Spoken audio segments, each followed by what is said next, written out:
Welcome to PinkSlip City. I don't have my own theme song for this. I'm just putting this to. Now, this is now segmented. This is now the regular.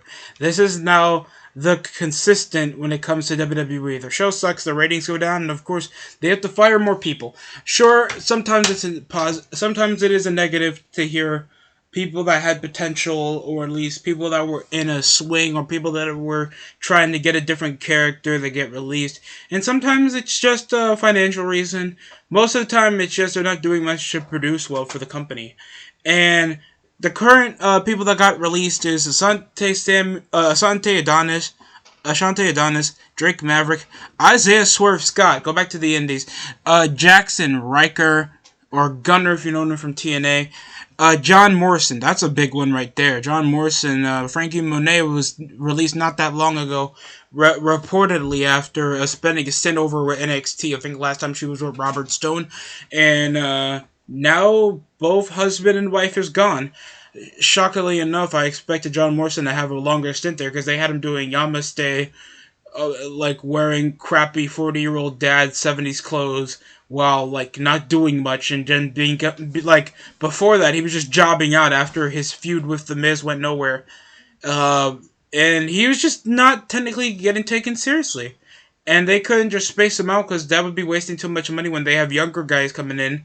So it's obvious WWE wants to do a quick identity change, even though for 2K22 that's kind of scuffed.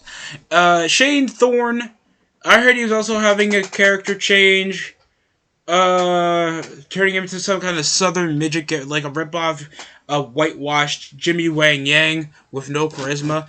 And then we had Tegan Knox that tagged with Shotzi Blackheart, like beat Natalia and Tamina for like 3 months, and then got nowhere pushed. And we know she has a history with getting injured, so possibly a huge outspring of injuries could alert if they even continue while keeping her on TV while Shotzi's still there.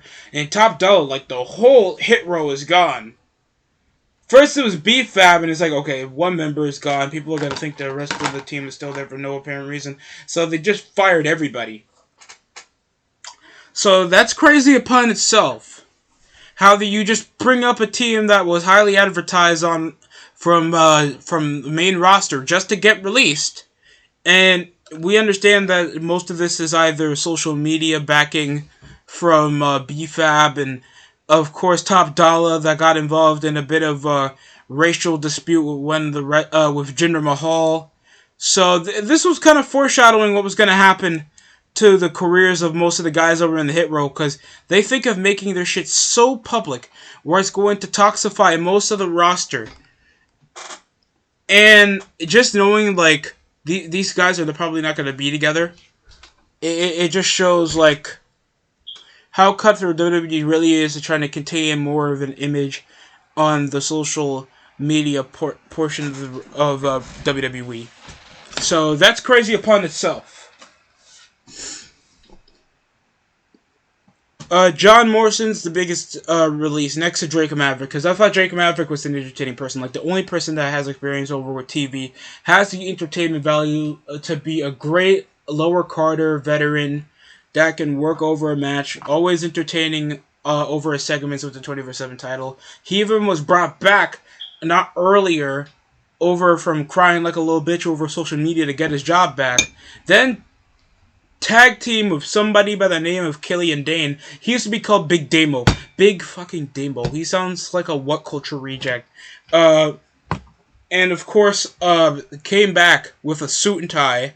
Had no storyline, so he's just chasing the 24/7 title, even though it does nothing for you prestigingly, and they never use it for comedic angle other than R-Truth. That's just the dumb Negro that has to run around everywhere, while Reggie's the smaller Negro that got to run, like gets to do Assassin's Creed parkour. Like, that's it. To the bare extent of creativity they have around for most of these lower Carters. I think they also had something in the bag for Jackson Riker, trying to make him this overly aggressive former Marine, like PTSD sex offender type wrestler, and that had nothing to go with him after he was feuding for, like, how long? Wasn't he feuding over Elias? And it looks like they're trying to reinvent Elias's character while Riker is just there down over the shuffle. So that's some more guys that get released in just under a month. That's kind of crazy. They called him Ashton Smith. I do not know who Ashton Smith is. So that's a lot of major changes going over in the WWE. And possibly more current news, possibly trying to put WWE under the bus for releasing them. Because that's all I hear whenever people make their complaints over how they get released. And that includes over the past, 2 months we had 18 wrestlers released? Including Nia Jackson, Bermuda, Keith Lee, and Karrion Kross from just the last month. That's crazy that after Drake Maverick fought so hard to get his job back, get pushed back over to developmental, and after he made it over his segments and got pushed back into the main roster, then he gets released. But Doudrop is still here. Dolph Ziggler is still here. Guys that don't do anything off their following or merch or personality to do anything for the company. Akira Tozawa, still on the main roster, I think. Gable is still on the main roster. Dana Brooke, even though she has an IG model body, she has a fucking ugly face and she got nothing going for her. Finn Balor is still here. Even though it's mainly the hardcores holding him over and he has the same type of match every week. And Zelina Vega, she's cute. She does nothing for the company. And just knowing, after she formalized that union, it goes nowhere. Tamina's still here. T-Bar is still here. Fear's still here. I'm just waiting until they subjugate a reason to not have the brand split anymore. This is why I feel like they need to crunch the numbers down where they think it's still a good company when you have still Drew Gulak here, Humberto Carrillo here, even though I'm hearing positives with his tag team with Garza. I think they're calling him Angel now. Just Angel. Yeah, they're calling him Just Angel. There's WWE again. Even though Humberto looks like some type of starving child from a foreign country, Mace is still here, and Natalia is still here, and Naomi, even though they're not doing shit with her in that current storyline she's doing with Sonya Deville. That's not getting her over. Ricochet's still here, and Shanky's still here, and Nakamura's still here, even though it's possible that he's gonna get released. And Sonya Deville. Just Sonya Deville. I'm just waiting until there's a reason why we can't get this. We can get rid of this brand split. Focus on trying to make a core audience come back over to our prime show that we've spent over 25 years making, and so we can actually get a roster that people would know other than the part-timers that we got. I'm being serious now. I'm just waiting until we actually think of a high standard to make Monday Night Raw and SmackDown actually feel like important shows to watch, and you don't need the brand split to make it that way. You can have a great A show, and if people want to watch more, they can watch the B show. I don't want to come around complaining. We all know WWE makes their fuck ups, like when they release Samoa Joe until they bring him back just to make them drop the belt before for some conspicuous, possibly surprise attack when he hits up the main roster or goes back to NXT. I don't know, but this is just a constant disappointment in releases. That's WWE. Other than the fluctuation of good sales, marketing strategies, and money still flowing from the company, other than that, WWE, Jesus Christ. It sucks to hear people losing their jobs, though. I feel bad. But that's it for me. You tell me down below how you guys feel about these releases. Don't have anything much to say over this. I'm not going to call everybody a fucking jobber or tell you guys suck. Possibly you guys like the wrestlers. There's a few wrestlers that I thought had a bit of potential to be a decent part of the brand split, like Morrison or Drake Maverick.